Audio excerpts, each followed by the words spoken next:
pagi Bapak Ibu.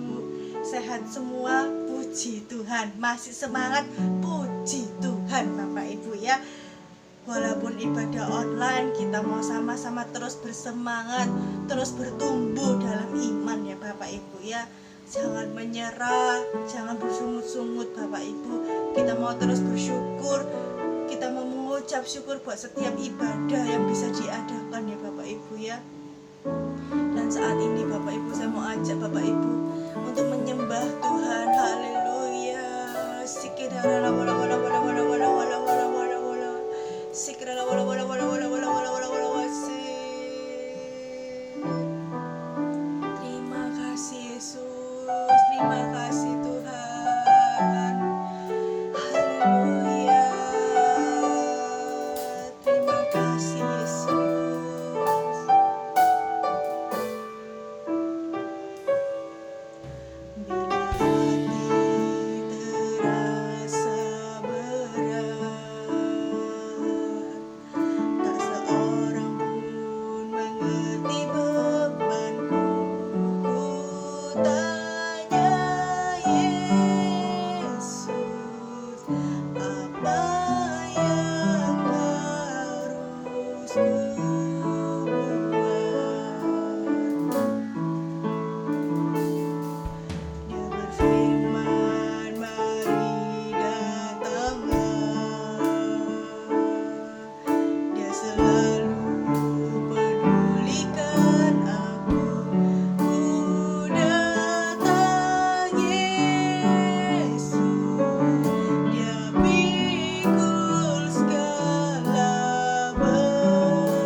ada di dalam kerajaan surga, yang kami sembah, kami agungkan di dalam nama Tuhan Yesus Kristus. Terima kasih Tuhan, kembali kami mengucap syukur buat segala kebaikan-Mu di dalam kehidupan kami. Terima kasih untuk pagi hari ini, Engkau masih memberi kami kesempatan untuk duduk diam di bawah kaki-Mu Tuhan, untuk mendengarkan firman-Mu. Roh Kudus tolong kami, ajar kami supaya kami boleh tinggal tenang di dalam hadirat-Mu untuk menikmati firman-Mu pagi hari ini. Engkau kuasai segenap hati kami, pikiran kami, pendengaran kami, sehingga kami boleh sungguh-sungguh menerima kebenaran firman-Mu. Tuhan, kiranya Engkau juga memberkati hamba-Mu yang membawakan firman-Mu. Kau kuasai bibir, mulut, lidah hamba-Mu Tuhan, sehingga yang disampaikan adalah murni kebenaran firman-Mu saja. Dan biarlah firman-Mu boleh menjadi kekuatan di dalam kehidupan kami, boleh menjadi pelita di dalam setiap langkah-langkah kami Tuhan, dan firman-Mu yang senantiasa menuntun kami di dalam jalan kebenaran-Mu. Terima kasih Bapa, di dalam nama-Mu yang kudus dan penuh kuasa, Tuhan Yesus Kristus, kami naikkan doa ini di hadapan-Mu. Haleluya. Amin.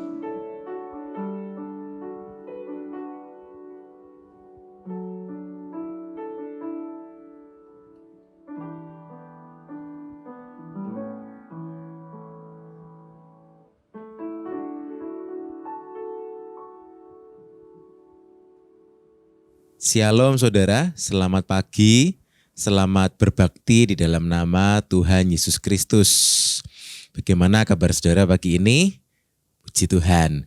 Saudara, pagi ini mari kita sama-sama mau melanjutkan pembelajaran kita dari firman Tuhan. Kalau di hari-hari yang lalu kita sudah belajar dari kitab Kejadian, kitab Keluaran. Nah, pagi ini saya ingin memulai dengan sesuatu dari kitab Imamat, saudara. Biasanya kalau kita baca firman di kitab Kejadian itu banyak hal yang menarik, saudara. Kitab Keluaran kadang-kadang mulai banyak angka-angka, saudara ya. Dan kemudian sekarang masuk ke kitab Imamat semakin banyak peraturan. Sehingga kadang-kadang orang suka bertanya mengapa kita sebenarnya harus membaca kitab Imamat. Kitab Imamat ini bagian dari firman Tuhan yang juga harus kita ketahui, saudara. Nah, pagi ini kita akan sama-sama belajar dengan satu judul, yaitu Antara Bayangan dan Kenyataan, saudara. Kita mau buka dulu satu ayat di dalam 1 Petrus pasal yang kedua, ayat yang ke-9, untuk menjelaskan apa yang dapat kita pelajari dari kitab Imamat ini, saudara. 1 Petrus pasal yang kedua, ayat yang ke-9. Di sana dikatakan demikian, tetapi kamulah bangsa yang terpilih, imamat yang rajani, bangsa yang kudus, umat kepunyaan Allah sendiri, supaya kamu memberitakan perbuatan-perbuatan yang besar dari Dia, yang telah memanggil kamu keluar dari kegelapan kepada terangnya yang ajaib. Haleluya. Saudara, Tuhan memanggil saudara dan saya sebagai bangsa yang terpilih. Dan kita juga dipanggil sebagai imamat yang rajani. Jadi ini seri khotbah imamat rajani, saudara. Apa maksudnya kata-kata imamat rajani itu? Imamat rajani itu artinya imam-imam yang berkerajaan, saudara. Imam-imam yang begitu banyak sehingga kerajaan itu penuh dengan imam. Dan itulah panggilan atau sebutan saudara dan saya. Kalau kita kembali dalam perjanjian lama, saudara, di mana kitab Imamat ini ditulis, kita dapat melihat bahwa kitab Imamat ini ditulis oleh Musa. Ini adalah kitab Musa yang ketiga, Kejadian, Keluaran, Imamat. Nah, kitab Imamat ini ditujukan untuk orang Lewi, saudara. Ada 12 suku di Israel, salah satunya suku Lewi. Nah, sebetulnya kitab Imamat ini untuk orang Lewi. Dan lebih fokus lagi, kitab Imamat ini bisa dikatakan sebagai panduan untuk para imam. Nah, kalau saudara melihat struktur kehidupan di Israel di zaman itu, bahkan juga mungkin sampai zaman sekarang, saudara, orang awam itu begitu banyak, saudara. Orang awam, semua penduduk Israel campuran, ada dari bangsa lain yang bergabung kepada Israel, ada orang yang asli Israel, itu bisa disebut sebagai orang awam. Nah, dari sekian banyak orang awam itu ada satu suku namanya suku Lewi. Dari suku Lewi ada yang namanya keluarga Harun, itu yang disebut sebagai para imam. Dan kemudian dari para imam itu hanya satu yang memerintah dalam setiap saat sebagai imam besar. Nah saudara, ini struktur kehidupan orang Israel di zaman itu. Tidak semua orang bisa menjadi imam. Bahkan tidak semua orang bisa menjadi suku Lewi, apalagi menjadi imam, saudara. Tetapi di dalam perjanjian baru, di dalam zaman now ini, saudara, di dalam zaman wasiat baru, perjanjian baru, saudara dan saya dipanggil sebagai imamat yang berkerajaan, imamat rajani. Imam-imam yang begitu banyak, saudara imam, saya juga dipanggil sebagai imam. Kita semua orang-orang yang percaya di dalam nama Tuhan Yesus, kita ditebus, kita disucikan, dan kita kemudian dipanggil menjadi imam-imam, saudara. Nah, kitab imamat ini dibuka dengan satu hal yang perlu kita ketahui sebagai orang beriman, yaitu 5 macam korban, saudara. Dan ini yang harus wajib diketahui oleh para imam di zaman itu, dan juga kita sebagai orang percaya kita bisa mempelajarinya supaya kita bisa melihat betapa besar kasih dan pengorbanan Tuhan buat saudara dan saya. Dalam kitab imamat dijelaskan tentang 5 macam korban, saudara. Korban apakah itu? Ada korban bakaran, ada korban sajian, ada korban keselamatan, dan kemudian ada korban penghapus dosa, ada korban penebus salah. Ada yang saya beri warna biru dan ada yang saya beri warna merah, saudara. Apa bedanya? Yang 3 korban dengan warna biru, korban bakaran, korban sajian, dan korban keselamatan, ini bisa dikatakan sebagai korban yang sukarela, saudara. Saat seseorang ingin memberikan sesuatu untuk Tuhan, mengorbankan sesuatu untuk Tuhan, korban sukarela dengan kerelaan hati, itu warnanya biru, saudara ya. Yang warna biru, korban bakaran, korban sajian, atau korban keselamatan. Sedangkan yang 2 di bawah, yang berwarna merah, itu adalah korban kewajiban, saudara. Bukan sukarela tapi kewajiban, yaitu korban penghapus dosa, korban penebus salah, yaitu ketika orang itu berbuat dosa baik sengaja ataupun tidak sengaja, maka orang itu wajib mempersembahkan 2 korban yang di bawah itu, saudara, yang berwarna merah. Nah, korban yang 3 di atas itu korban yang sukarela, saudara ya. Korban bakaran itu Alkitab berkata dalam Imamat pasal yang pertama itu adalah korban yang terbakar seluruhnya, saudara. Saudara bayangkan 1 ekor lembu atau mungkin 1 ekor kambing, 1 ekor domba ditaruh di atas mezbah korban bakaran itu, saudara, dan kemudian dibakar habis seluruhnya, maka itulah namanya korban bakaran. Korban bakaran itu dengan binatang, saudara. Dan kemudian korban keselamatan juga dengan binatang, tetapi bedanya kalau korban keselamatan yang dipersembahkan hanya lemaknya, saudara, sehingga orang-orang Israel yang mempersembahkannya mereka bisa memakan dagingnya, dan lemaknya dipersembahkan sebagai bau-bauan yang harum di hadapan Tuhan. Itu namanya korban keselamatan. Karena Tuhan memberikan perintah, segala lemak adalah kepunyaan Tuhan. Imamat pasal yang ketiga ayat yang ke-16, segala lemak adalah kepunyaan Tuhan. Jadi memang diatur oleh Tuhan dari awal, saudara, kita itu enggak boleh makan lemak, saudara, supaya hidup kita bisa lebih baik dan lebih sehat. Jadi orang Israel segala lemak adalah kepunyaan Tuhan, dikorbankan itu dalam korban keselamatan. Kalau korban sajian atau dalam terjemahan yang lain adalah korban biji-bijian, saudara, itu korban dari hasil tanah. Hasil tanah kemudian dikorbankan, bisa dibentuk dalam bentuk roti yang dibakar atau yang dipanggang, itu namanya korban sajian. Nah, saudara, kalau korban penghapus dosa, korban penebus salah itu untuk ketika seseorang melakukan kesalahan. Itu yang dijelaskan dalam kitab Imamat, saudara. Tentunya kita tidak akan mempelajari itu satu persatu, saudara, karena waktunya akan begitu panjang. Tapi saya ada sedikit kuis Alkitab, saudara. Saudara bisa lihat di layar. Saya ada sedikit kuis Alkitab untuk menerangkan kita apa yang terjadi dalam zaman Perjanjian Lama, terutama juga dalam zaman Raja Salomo. Nah, kita ingat di Alkitab, saudara, bahwa Salomo, Raja Salomo, itu terkenal dengan mempersembahkan korban yang begitu banyak, saudara. Pertanyaannya adalah, korban apakah yang dipersembahkan Raja Salomo itu, saudara? Apakah korban bakaran, korban sajian, korban keselamatan, korban penghapus dosa, atau korban penebus salah? Menurut saudara korban yang mana? Kita ingat Salomo mempersembahkan begitu banyak binatang korban. Karena binatang, saudara, berarti pasti bukan korban sajian, saudara. Nah, kemudian kita melihat bahwa Salomo mempersembahkan semuanya itu dengan sukarela. Sehingga Tuhan sangat berkenan akan apa yang dikerjakan Salomo. Kalau sukarela berarti bukan D, bukan E, saudara. Bukan korban penghapus dosa, bukan korban penebus salah. Berarti antara korban bakaran, korban sajian, atau korban keselamatan. Tapi juga bukan biji-bijian, berarti bukan korban sajian. Berarti antara A dan C, saudara. Lalu yang mana? Dan ternyata Alkitab mengatakan ternyata kedua-duanya, saudara. Nah, kita baca dalam 2 Tawaris 1 ayat yang ke-6, Salomo mempersembahkan korban di sana di hadapan Tuhan.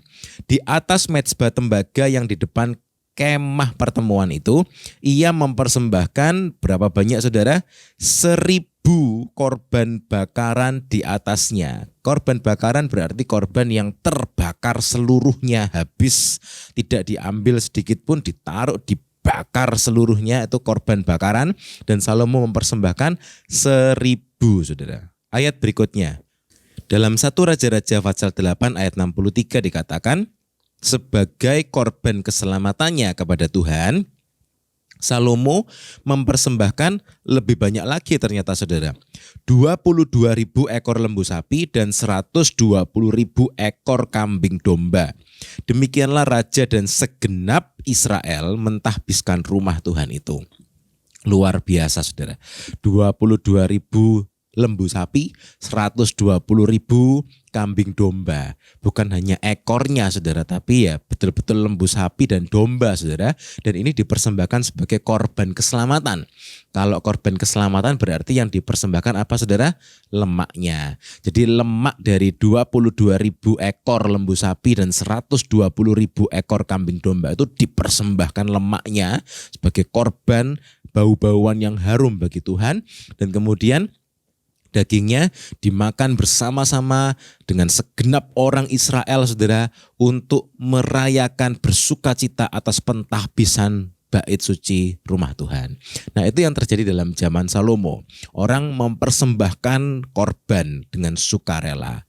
Tapi saudara, sebetulnya apa yang dimaksud oleh Tuhan di balik itu semua, saudara? Apa yang dimaksudkan oleh Tuhan? Saudara, tentu Tuhan tidak hanya menuntut korban binatang seperti itu, saudara. Ada sesuatu di balik itu semua yang sebetulnya Tuhan itu inginkan, saudara. Dan ini yang akan kita pelajari sama-sama. Mengapa Tuhan begitu detail untuk menerangkan kepada umat Israel bagaimana mereka harus mempersembahkan korban? Karena Tuhan menghendaki sesuatu yang berkenan di hadapannya. Dan itu yang Tuhan mau dari kehidupan saudara dan saya. Kita saat ini tidak lagi bawa binatang korban, saudara. Tetapi ada sesuatu yang lebih penting. Nah, dalam zaman Raja Daud itu sebetulnya sudah mendapatkan suatu pewahyuan, suatu pengertian yang begitu mendalam, saudara. Dalam satu ayat dalam Mazmur 51, ayat 18 dan ayat 19 dikatakan demikian. Sebab engkau tidak berkenan kepada korban sembelihan. Sekiranya ku persembahkan korban bakaran, engkau tidak menyukainya. Korban sembelihan kepada Allah ialah jiwa yang hancur, hati yang patah dan remuk tidak akan kau pandang hina, ya Allah. Saudara, dalam zaman Raja Daud, kita tahu Raja Daud itu dulu suka menyembah Tuhan, suka bermain musik, saudara, dalam zamannya, saudara. Dan Raja Daud menulis begitu banyak mazmur, dan Raja Daud sampai kepada satu pengertian yang begitu dalam, satu pewahyuan yang sebetulnya sudah dimengerti sejak zaman Perjanjian Lama, bahwa Tuhan itu tidak hanya melihat korban-korban yang begitu banyak itu, saudara. Ada sesuatu yang lebih penting, yaitu apa? Hati. Hati saudara dan saya itu jauh lebih penting, jauh lebih berharga, jauh lebih memperkenankan Tuhan dibanding dengan apa yang kita bisa bawa untuk Tuhan, saudara. Tuhan melihat sampai jauh ke dalam hati saudara dan saya, saudara. Dan kemudian satu ayat lagi dalam Alkitab dikatakan dalam Mazmur 141 ayat yang kedua. biarlah doaku adalah bagimu seperti persembahan ukupan, dan tanganku yang terangkat seperti persembahan korban pada waktu petang. Saudara, orang Israel itu punya begitu banyak peraturan yang diatur dalam kitab Imamat. Setiap hari itu selalu ada korban yang dipersembahkan di dalam bait suci, saudara. Korban pagi, korban petang. Kalau nanti hari Sabat ada namanya korban Sabat, saudara. Kalau memasuki bulan yang baru ada namanya korban bulan baru. Kalau memasuki satu hari raya tertentu ada namanya korban hari raya itu juga, saudara. Jadi bayangkan kalau misalnya ada satu hari raya yang jatuh pada hari Sabat, saudara. Berarti apa yang terjadi? Korbannya begitu banyak. Ada korban Sabat, ada korban di hari raya itu. Dan jangan lupa tiap pagi, tiap petang juga ada korban yang harus dipersembahkan. Belum lagi kalau di hari itu ada orang yang ingin mempersembahkan dengan sukarela korban keselamatan, korbannya jadi semakin banyak. Sehingga orang-orang Lewi, imam-imam itu begitu sibuk, begitu padat hari-harinya untuk mempersembahkan korban-korban itu. Tapi di balik itu semua, saudara, ternyata ada sesuatu yang benar-benar diinginkan Tuhan, yaitu apa? Hati saudara dan saya. Hati saudara dan saya.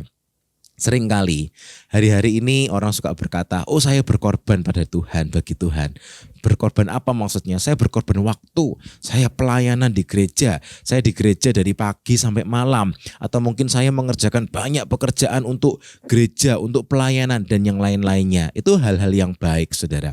Tetapi dari korban-korban yang bisa kita bawa itu, saudara, apa yang sebetulnya Tuhan inginkan? Apa, saudara? Hati. Boleh sama-sama katakan, saudara, Tuhan lihat hati kita. Amin. Boleh sama-sama katakan pada orang di sebelah kanan kiri, saudara, Tuhan melihat sampai ke dalam hati kita. Bahkan waktu kita menyembah Tuhan, saudara, Alkitab berkata, tanganku yang terangkat adalah seperti persembahan korban di hadapan Tuhan. Waktu saudara memuji Tuhan, waktu saudara bersukacita, waktu saudara mengucap syukur, korban syukur, korban puji-pujian saudara, itu lebih daripada lembu, kata firman Tuhan, kata Mazmur. Bahkan ketika saudara dengan penuh syukur kita mengangkat tangan dengan tulus, dengan sukarela. Nah, sukarela kan saudara, kita ingin menyembah Tuhan, kita angkat tangan kita dengan sukarela, kita agungkan nama Tuhan. Itu seperti korban pada waktu petang tadi katanya dalam Mazmur 141 ayat 2, saudara. Saudara bayangkan, kita waktu sukarela mengangkat tangan kita, saudara, untuk Tuhan, menyembah, meninggikan Tuhan. Ini harganya berapa ini, saudara? Luar biasa. Di hadapan Tuhan ketika kita mengerjakan itu semua, saudara, Tuhan lihat hati kita, Tuhan lihat kerelaan hati saudara dan saya. Dan itu harganya begitu luar biasa di hadapan Tuhan. Karena Tuhan lihat hati kita, Tuhan lihat kerinduan hati kita. Tuhan mau hidup saudara dan saya itu benar-benar mengasihi Tuhan dengan segenap hati, segenap jiwa, segenap kekuatan kita, segenap akal budi, seperti yang dikatakan oleh Tuhan Yesus. Nah, saudara yang dikasihi Tuhan, kalau begitu mengapa dalam zaman perjanjian lama itu ada begitu banyak peraturan, terutama dalam kitab Imamat ini, saudara? Karena Tuhan sedang ingin mengajarkan sesuatu untuk saudara dan saya. Mungkin ada yang bertanya, mengapa saya harus baca kitab Imamat begitu panjang dan kadang-kadang begitu detail, kadang-kadang orang jadi bingung juga, korban bakaran seperti ini, korban keselamatan seperti ini. Saudara, supaya kita bisa mengerti sebenarnya betapa banyak pengorbanan yang dikerjakan Tuhan Yesus di atas kayu salib. Supaya kita bisa mengerti bahwa apa yang kita berikan untuk Tuhan itu begitu bernilai. Itu semuanya kita bisa dapatkan ketika kita belajar dari kitab Imamat. Sebab itu, seperti judul hari ini, antara bayangan dan kenyataan. Nah, saudara, berikutnya, dalam firman Tuhan dijelaskan ada hubungan antara perjanjian lama dan perjanjian baru. Ibrani 10 ayat yang pertama. Di dalam hukum Taurat hanya terdapat, apa saudara? Bayangan saja dari keselamatan yang akan datang. Dan bukan hakikat dari keselamatan itu sendiri. Karena itu, dengan korban yang sama, yang setiap tahun terus-menerus dipersembahkan, hukum Taurat tidak mungkin menyempurnakan mereka yang datang mengambil bagian di dalamnya. Saudara, jelas dalam kitab Ibrani dikatakan bahwa apa yang ada dalam hukum Taurat, apa yang ada dalam perjanjian lama itu dikatakan sebagai bayangan. Ada beberapa istilah di Alkitab. Yang pertama misalnya bayangan, seperti yang kita baca dalam Ibrani 10 ayat 1, Kolose 2, 16, 17. Juga dikatakan perjanjian lama atau hukum Taurat itu seperti kiasan. Galatia 4 ayat 24. Juga bisa dikatakan sebagai contoh. 1 Korintus 10 ayat yang ke-11. Nah saudara, apa yang kita pelajari dalam perjanjian lama, apa yang saudara dan saya baca dalam hukum Taurat, itu menolong kita untuk bisa mengerti, sebetulnya ini toh yang diinginkan Tuhan. Sebetulnya sebegitu besar pengorbanan yang sudah dikerjakan Tuhan dalam hidup saya dan sebagainya, saudara. Dan ada satu ayat lagi dalam Kolose pasal yang kedua ayat 16 dan 17. Karena itu janganlah kamu biarkan orang menghukum kamu karena mengenai makanan dan minuman atau mengenai hari raya, bulan baru ataupun hari Sabat. Semuanya ini hanyalah bayangan dari apa yang harus datang. Sedang wujudnya, kenyataannya ialah Kristus. Oh haleluya. Saudara dan saya sekarang kita hidup dalam zaman perjanjian baru. Kita hidup dalam zaman penebusan Kristus. Kita tidak lagi hidup dalam zaman bayangan, tetapi kita hidup dalam zaman Kristus. Kita sudah hidup dalam zaman penebusan Kristus. Namun sayangnya saudara, kadang-kadang orang begitu meremehkan pengorbanan yang sudah dikerjakan Kristus di atas kayu salib. Padahal kalau kita melihat dalam zaman perjanjian lama saudara, ketika orang itu berbuat dosa, orang itu harus membawa kambing, domba, lembu, sapi, yang mana itu sekarang semua digenapkan di dalam Kristus. Saudara, itu semua bayangan dalam zaman perjanjian lama, zaman Taurat, dan sekarang kita hidup di dalam zaman wujud nyata yaitu Kristus. Dalam kitab Yesaya pasal 53 ayat yang ke-10. Di sana dikatakan, tetapi Tuhan berkehendak meremukkan dia dengan kesakitan.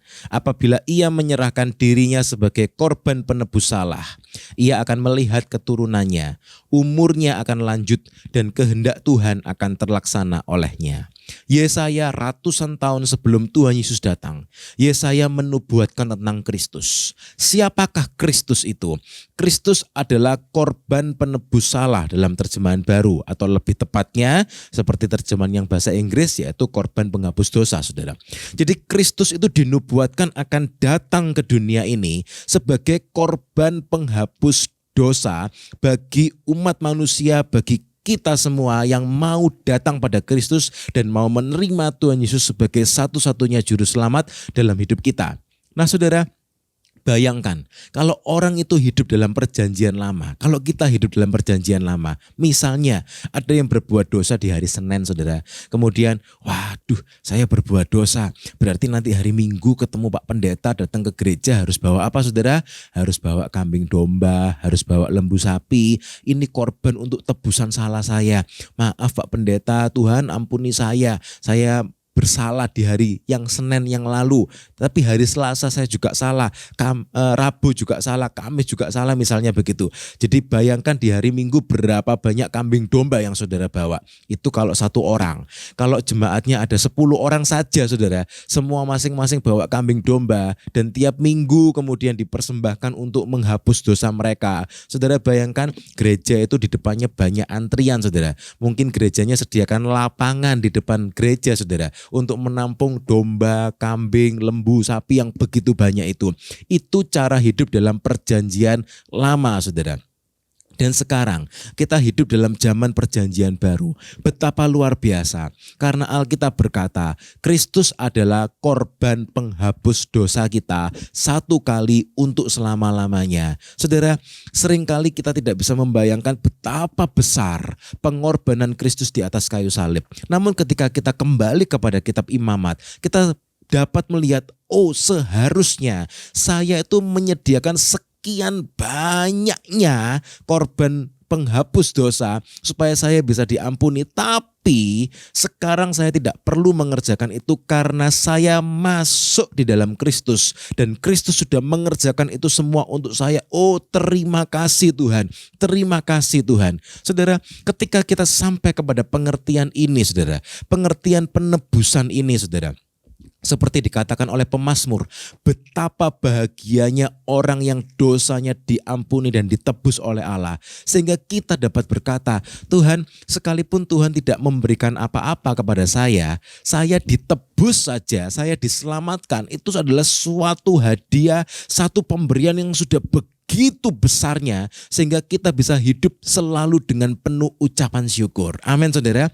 Kadang-kadang berapa banyak orang suka hidup mengeluh saudara. Berapa banyak orang percaya masih suka hidup bersungut-sungut. Ingin ini, ingin itu, ingin punya ini, ingin punya itu. Lihat ini, lihat itu saudara. Kemudian kedatangan ingin, kemudian berdoa Tuhan tolong beri saya ini, beri saya itu. Kalau tidak dapat kemudian mulai mengeluh, mulai bersungut-sungut, bahkan tidak jarang yang mulai marah. Mengapa Tuhan tidak memberkati saya? Oh saudara, kasihan sekali orang-orang seperti itu.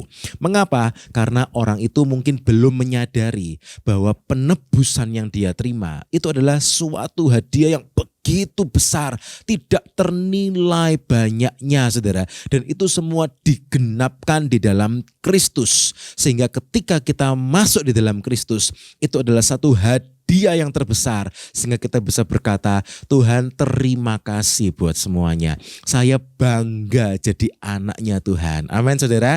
Saya bahagia menjadi muridnya Kristus. Karena Kristus menebus dosa kita. Dalam Matius 1 ayat 21 dikatakan, Ia, Maria, akan melahirkan anak laki-laki dan engkau akan menamakan dia Yesus. Karena dialah yang akan menyelamatkan umatnya dari dosa mereka. Luar biasa saudara, Kristus datang sebagai korban penghapus dosa buat saudara dan saya. Sehingga kita bisa hidup merdeka. Saudara bayangkan orang dalam zaman perjanjian lama. Ibrani 10 ayat 3 dan 4. Lanjutan dari apa yang tadi kita baca, di sana dikatakan, tetapi justru oleh korban-korban itu, setiap tahun orang diperingatkan akan adanya dosa. Jadi dalam zaman hukum Taurat saudara, setiap mereka mempersembahkan korban-korban, itu hanya sebagai peringatan atau warning saudara, atau peringatan saudara. Ini loh, kamu tuh berdosa, begitu saudara ya. Sebab Alkitab berkata, tidak mungkin darah lembu jantan atau darah domba jantan menghapuskan dosa. Dan kemudian kita loncat di ayat 11 dan ayat 12. Selanjutnya, setiap imam melakukan tiap-tiap hari pelayanannya dan berulang-ulang mempersembahkan korban yang sama sekali tidak dapat menghapuskan dosa. Ini zaman perjanjian lama, saudara. Tetapi Ia, Kristus, nah ini perjanjian baru. Setelah mempersembahkan hanya satu korban saja karena dosa, Ia duduk untuk selama-lamanya di sebelah kanan Allah. Saudara, betapa bahagia saudara dan saya sekarang hidup dalam zaman perjanjian baru. Kristus sudah menebus dosa kita. Amin saudara. Katakan kepada kanan kiri saudara sebagai deklarasi iman pagi ini.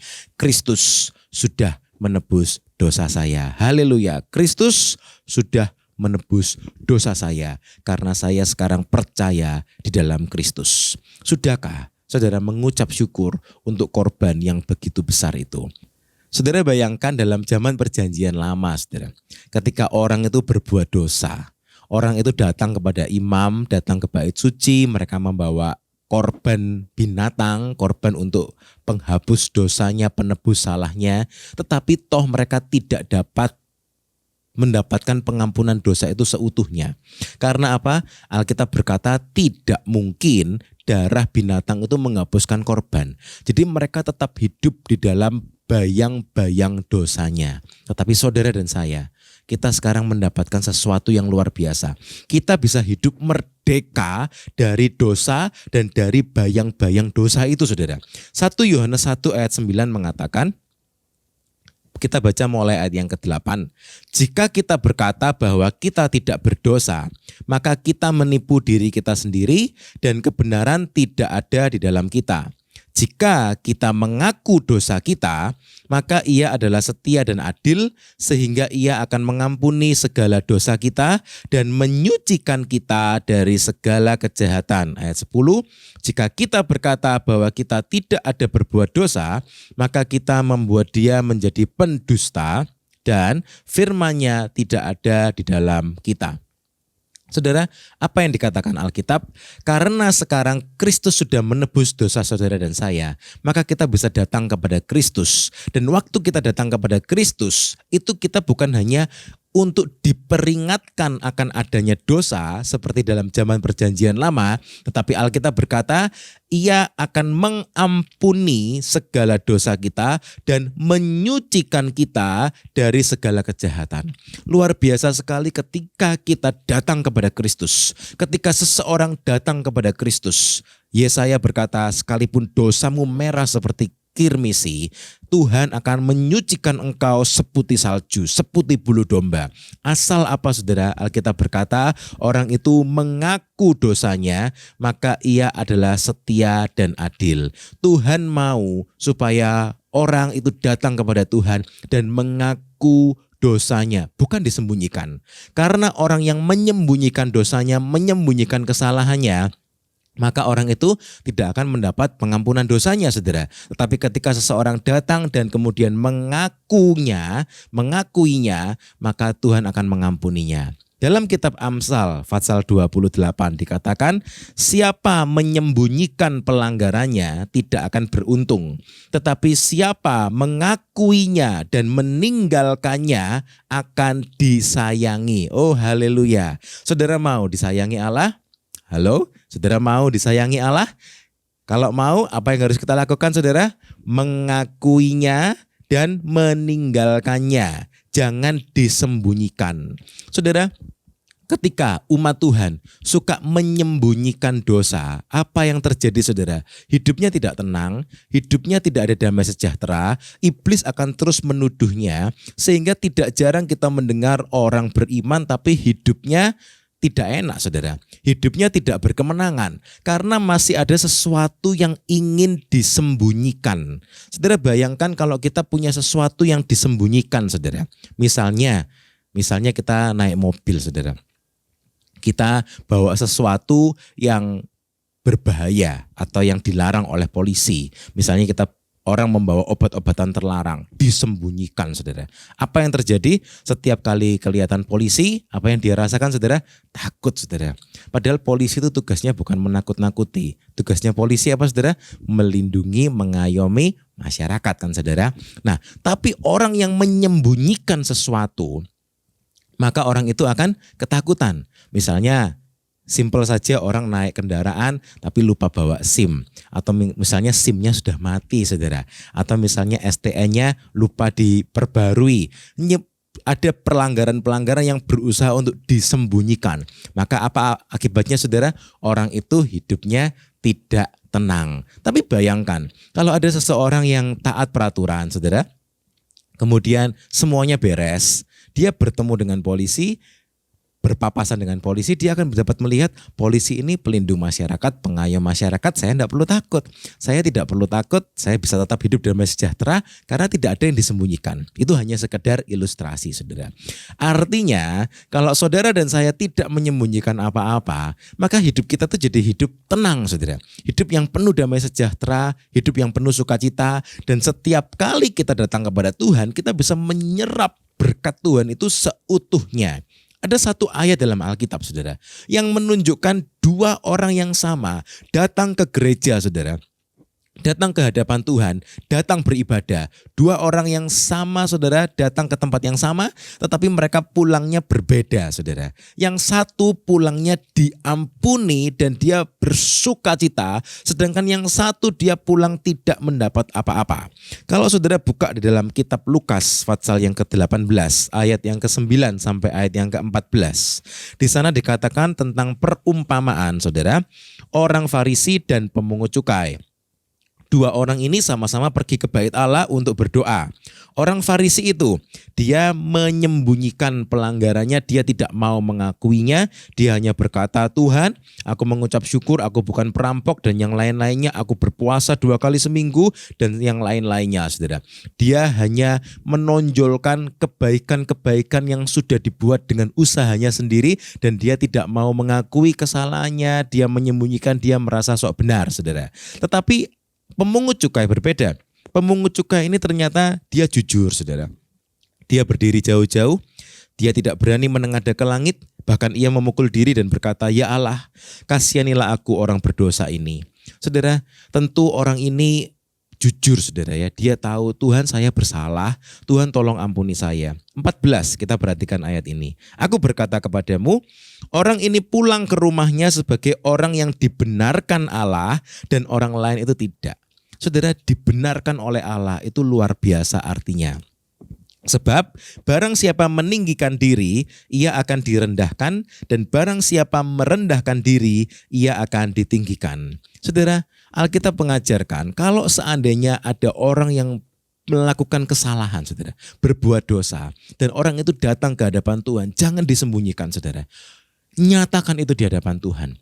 Katakan pada Tuhan, jangan disembunyikan, akui dan tinggalkan, kata Amsal, maka orang itu akan menjadi orang yang disayangi. Luar biasa, saudara, disayangi Tuhan. Tuhan akan sayang kepada orang yang mau mengakui dan meninggalkan pelanggarannya, yang tidak menyembunyikannya tetapi mengakuinya. Saudara, sebaliknya kalau orang itu berusaha terus menyembunyikannya, tidak mau membereskannya, tidak mau mengakuinya, hidupnya terus ada dalam bayang-bayang dosa.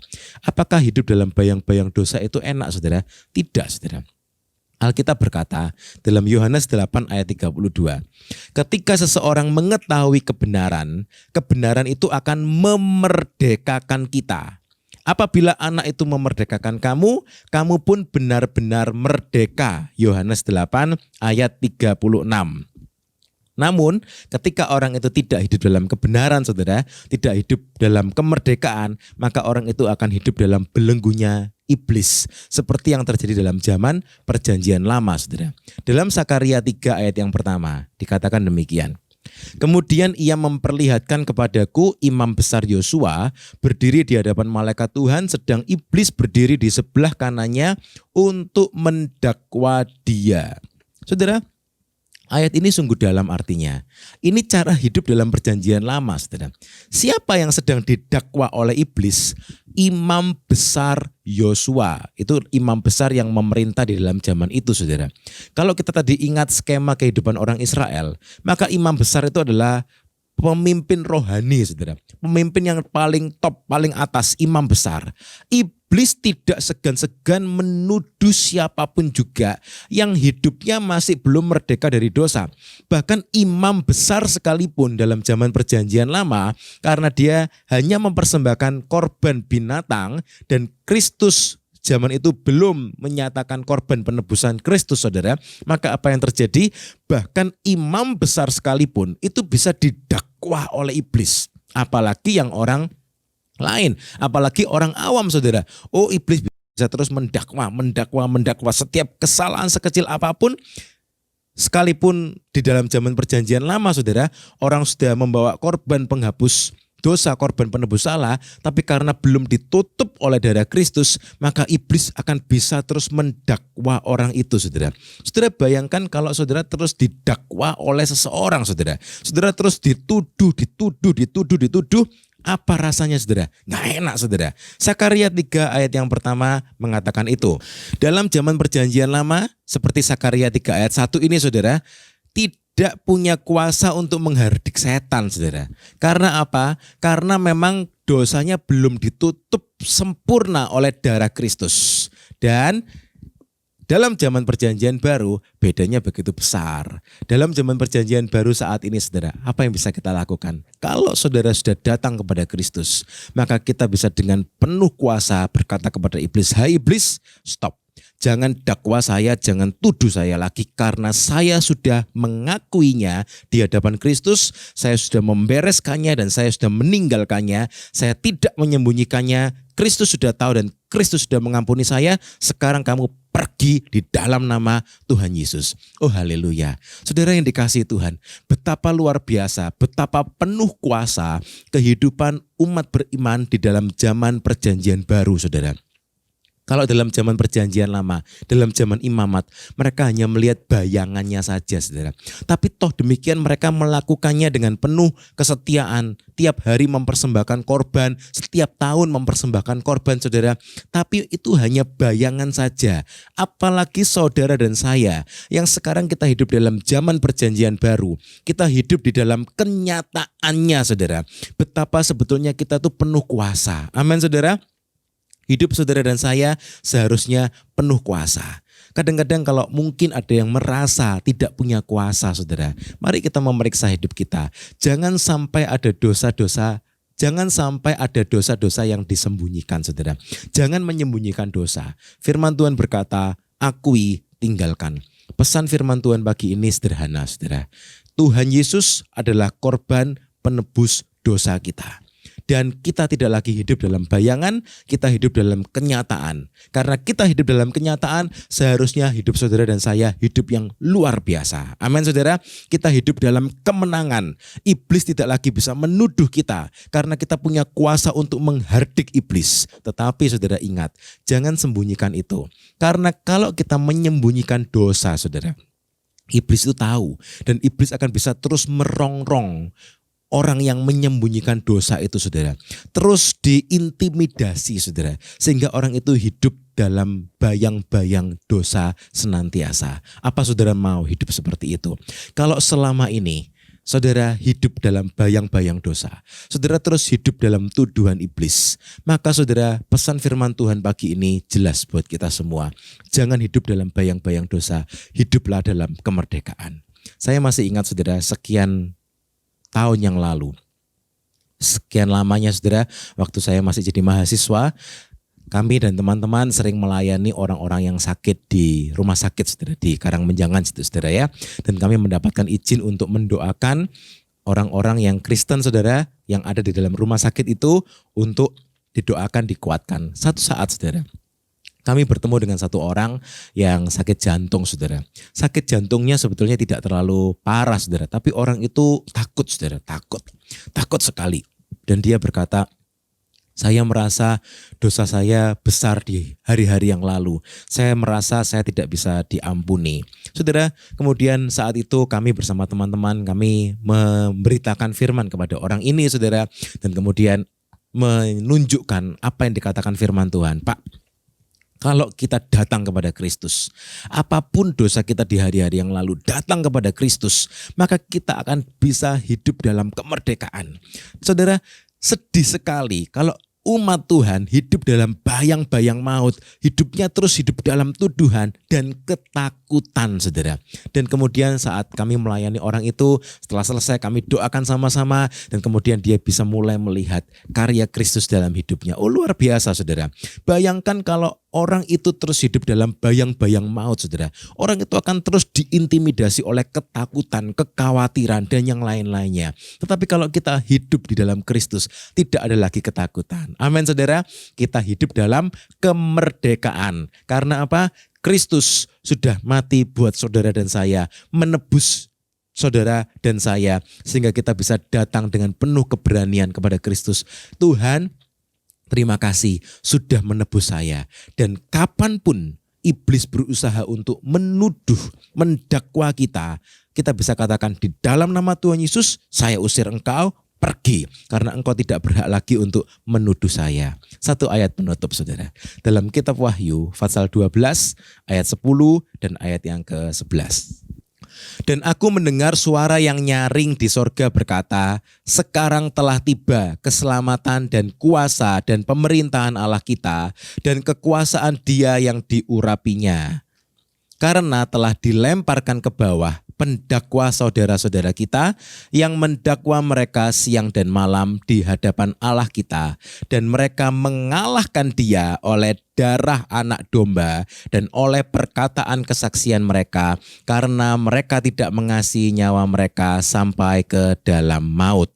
Saudara yang dikasihi Tuhan, kita melihat lagi dalam ayat ini bagaimana iblis itu suka terus mendakwa, menuduh umat Tuhan, bukan hanya sekali dua kali saudara, Alkitab berkata siang dan malam. Terus menerus dia akan berusaha mendakwa kita. Tetapi kalau kita sudah ditebus dengan darah anak domba, Alkitab berkata kita mengalahkan dia oleh darah anak domba. Haleluya.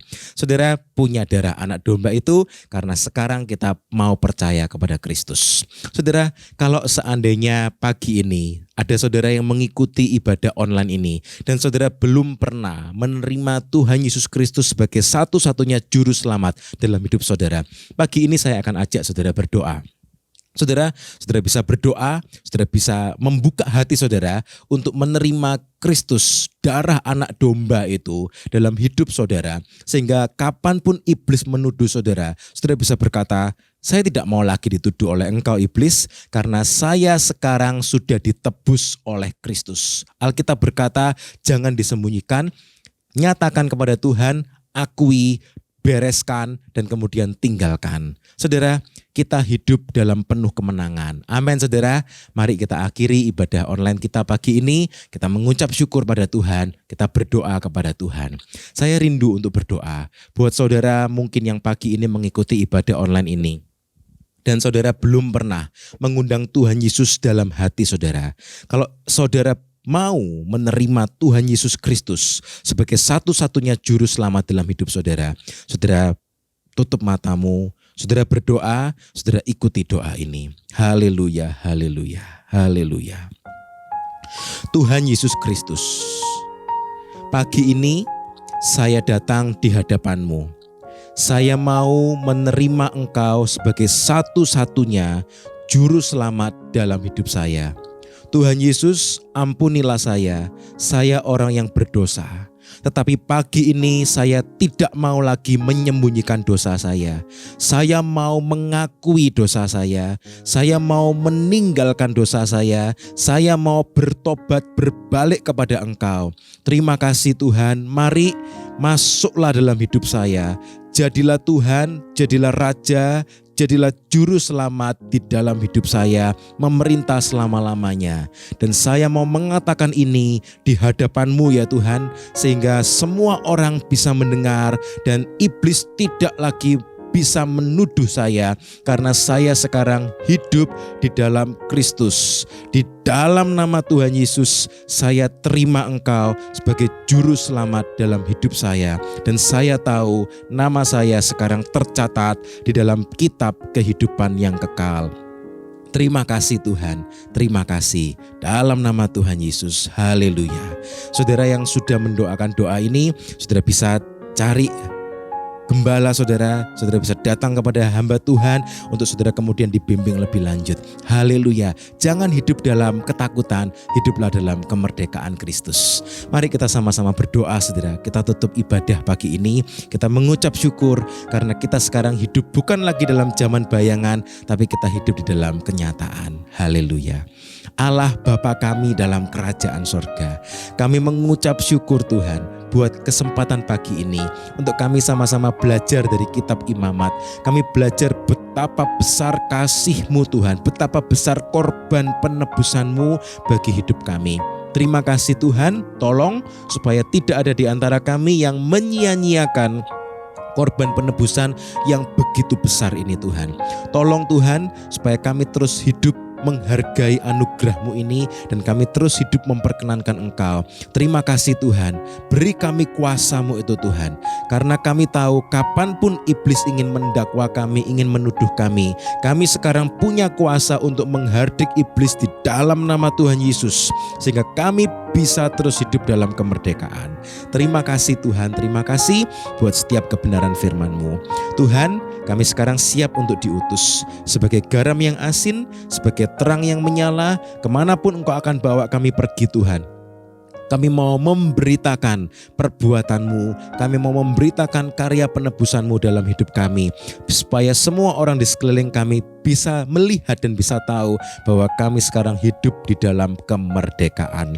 Terima kasih Tuhan, terima kasih. Ajari kami, pimpin kami untuk kami bisa mendeklarasikan kemerdekaan ini kepada orang-orang di sekeliling kami. Terima kasih Tuhan Yesus. Kami terus berdoa buat pemerintahan kami, buat bangsa dan negara kami. Mari Tuhan, Engkau yang terus tolong supaya semuanya bisa segera pulih dari kondisi pandemik ini Tuhan, juga dari segala kondisi keadaan ekonomi yang sulit. Mari Tuhan yang tolong. Kami percaya ini semua tidak akan melebihi kekuatan kami. Kami tidak bergumul sendirian, Engkau beserta dengan kami. Terima kasih Tuhan, terima kasih. Pada akhirnya kami berdoa, biarlah berkat kasih dari Allah Bapa, anugerah dari Tuhan Yesus Kristus, dan persekutuan di dalam Roh Kudus tercurah melimpah dalam setiap hidup kami. Hari demi hari, langkah demi langkah, kami terus berjalan dalam pimpinan Roh Kudus sampai Tuhan Yesus datang kembali menjemput kami di awan-awan. Terima kasih Tuhan. Di dalam nama Tuhan Yesus kami terima semua berkat-Mu ini. Haleluya, puji Tuhan. Sama-sama katakan saudara, amin, amin, amin. Haleluya. Hidup dalam kemerdekaan saudara. Tuhan memberkati kita semua. Haleluya.